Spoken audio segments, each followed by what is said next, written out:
Մի հին հնդկական առակ կա 6 կույր իմաստունների և փղի մասին։ 6 կույր իմաստուններ մոտենում են փղին հասկանալու, թե ինչպիսին է այն։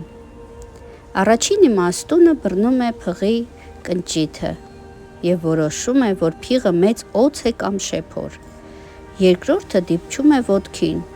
և որոշում, որ փիղը նման է սյան կամ ծառի բնի։ Երրորդը շոշափում է ժանիքը և ասում, որ կենդանին սուր, հարթ և կոշտ է, ինչպես սուր նիզակ։ Չորրորդը դիպչում է ականջին և համեմատում այն հսկայական հովհարի կամ գորգի հետ։ Հինգերորդը շոշափում է կողքը և որոշում, որ փիղը պատ է։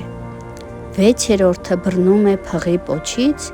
և անվանում այն պարան կամ մալուխ։ Նրանցից յուրաքանչյուրը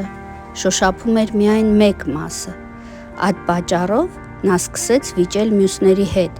պնդելով, որ միայն իր գիտելիքներն են բացարձակապես ճիշտ։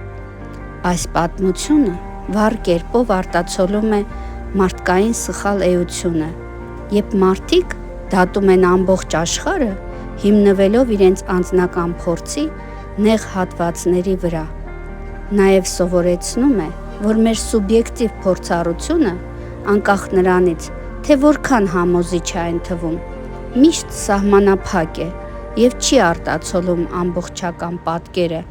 այն հստակ ցույց է տալիս, թե ինչու է կարևոր լսել ուրիշների տեսակետները և տեսնել ճշմարտությունը։